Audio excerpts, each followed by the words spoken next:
अगं तुझ्याशिवाय मला कुणाचा आधार आहे? मी कुणासाठी जगू रत्ना? ए रत्ना, गुरुजी स्वतःला सावरा हो. तुमचं दुःख कळतंय आम्हाला सगळं, पण तुम्ही स्वतःला सावरा गुरुजी. होय रे, लगा एकाच रात्रीत कस काय लोक मरायला लागलीत सगळी. होय केला का? मला तर काय पण सुधारण झालंय. काल नथ न्यायला आलो तेव्हा तर शांत झोपली होती. अरे गावात पूजा नीट पार पडली नाही, उत्सव नीट झाला नाही. अरे एवढंच काय, नरकी हडळीची मिरवणूक सुद्धा नीट निघाली नाही. त्यामुळं नरकी हडळ गुरुजीवर कोपली असणार मला असं वाटतंय. अरे तसं काय नाही लागा. ती म्हातारी आजारी होती, तिला नीट चालाय पण येत नव्हते. आज कुठेतरी धडकले असेल आणि आज काहीतरी झालं असेल. हा, हे कावळा बसले डाबे तुटाय तसं झाले. ए, मला नाही वाटत लगा ही योगा योग आहे. ही का नाही नक्कीच दैत्य कोपलंय आपल्यावरती. होय, खूपच झालाय ह्यो. लय अवघड झालंय लागा. अरे पण आता गुरुजीवर कोप झालाय, उद्या अख्ख्या सगळ्या गावावर कोपल. आणि ही काय साधी घटना नाही, सगळं आपल्या हाताबाहेर चाललंय.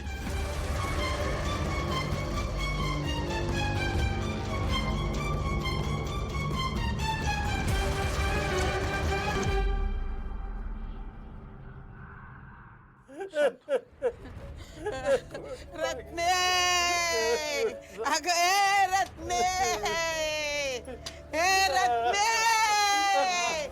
अगं कसं ग गेलीस आणि कसं ग सगळं झालं. अगं माझे जेव्हा भावाची मैत्रीण की ग रत्ने, कशी ग गेली सोडून. ए रत्ना, रत्ने, अगं कसं झालं हे सगळं ग. अगं मला सोडून गेलीस ग तू. रलू वहिनी, बघा की तुमच्या मैत्रीण कशी कशी पडले इथं. तेवढ्यात घरी आलो, इकडं तिकडं बघितलं पण मला कुठं दिसला. आतल्या खोलीत गेलो तर तरी असे पडलेले.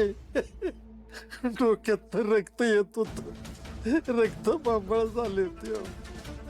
हा दैत्याने डाव साधला, डाव साधला. माझ्याकडे त्यांची पूजा नाही झाली व्यवस्थित. नाही नाही गुरुजी, असं कशा पाहिजे बोलता तुम्ही? हा, तुमच्या परीने तुम्ही चांगलंच केलं ते सगळं. मग मग माझ्याच रत्नेला का घेऊन गेला? एका अर्थाने ना सुटली बिचारी. अहो ते तब्येतीने केवढी हैराण झाली होती, हा? आणि तिचं समजा तुम्हालाच करायला लागत होतं. कालच्या रात्रीतच कसं काय घडलं? ती नरकी आढळ सगळ्या गावाला भोवली.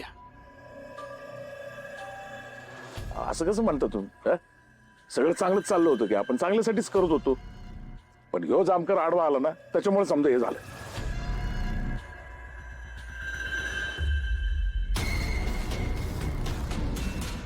घ्या, तुम्ही कशा पाहिजे इथं आलो? तुम्हाला कोणी बोलवलं? गावात 2 खून झालेत, यात हा 3रा मृत्यू. पोस्टमॉर्टम सुद्धा केलं नाही तुम्ही. पोलिसांच्या परवानगीशिवाय अंत्यसंस्कार करायला निघाले तुम्ही. तुम्हाला पोलिसांना कळवावंसं नाही वाटलं? तुम्हाला कशा पाहिजे कळवायचं मी म्हणतो? कशा पाहिजे कळवायचं तुम्हाला? हे बघा, यो गुरुजीच्या घरातला मामला आहे, आमच्या गावातला मामला आहे. तुम्ही ना प्रत्येक ठिकाणी नाक खुपसून ना आमच्या गावाचं नुकसानच केलेलं आहे. पण आता आम्ही हे नुकसान होऊ देणार नाही. मी नुकसान करतोय? नुकसान तुम्ही करताय. गावात जे 2 खून झालेत ना, ते तुमच्यामुळे झाले. 2 बायकावाले देशमुख.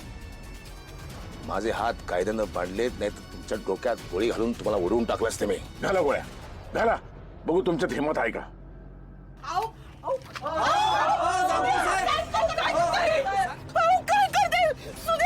साहेबांनी बंदूक काढली. ओ साहेब नका करू असं. ऐका ना, ओ गप बसा. ए चिवळे, अरे गप की, करू दे त्याचं त्याला काम. अहो आप्पा ऐका की, अहो ही येळ नाही वाद घालायची. ए, मी नाही बिया त्याला. काय करायचं तर करू दे. 2 बायकावाले देशमुख, जे 2 खून झालेत ना गावात, ते तुमच्यामुळे झालेत. या 2 खुनाच्या आरोपाखाली तुम्हाला कधीही अटक करू शकतो मी. पोलिसांना एवढं हलक्यात घेऊ नका, सांगून ठेवतो. आप्पा, तुम्ही कशाला पोलिसांच्या कामामध्ये येतोय हो? पोलिसांची परवानगी नव्हती तरी या माणसानं उत्सव साजरा केला, मिरवणूक काढली. याच्यामुळे 2 लोकांचा मृत्यू झाला, खून झाला, त्याला हा माणूस जबाबदार आहे. सुधाकर, अटक करा, बेड्या घालायला. अहो साहेब असं नका न करू. हे रागाच्या भरात काही बडबडता तो. तुम्ही नका ऐकू त्यांचं. अहो ग बसा ना जरा. काय गरज आहे तुम्हाला मध्ये मध्ये बोलायची? गप बसा. अरे मी कशाला गप्प बसू? यो इन्स्पेक्टर असेल तो त्याच्या घरी, मला भेव दावायचे नाही. हा, भीती दाखवायला नाही, मी माझं काम करायला आलोय. गावात जे 2 खून झालेत त्याच्या मागे तुमचा हात आहे असं मला दाट संशय आहे. सुद्या साहेब काय म्हणताय? तू तरी समजाव की त्यासनी. मी काय सांगू, यांना सवयच आहे पोलिसांच्या कामाच्या मध्ये यायची. अजूनही माझा एक संशय आहे, हा जो मृत्यू झालाय याच्या पाठीमागे सुद्धा काहीतरी गडबड आहे.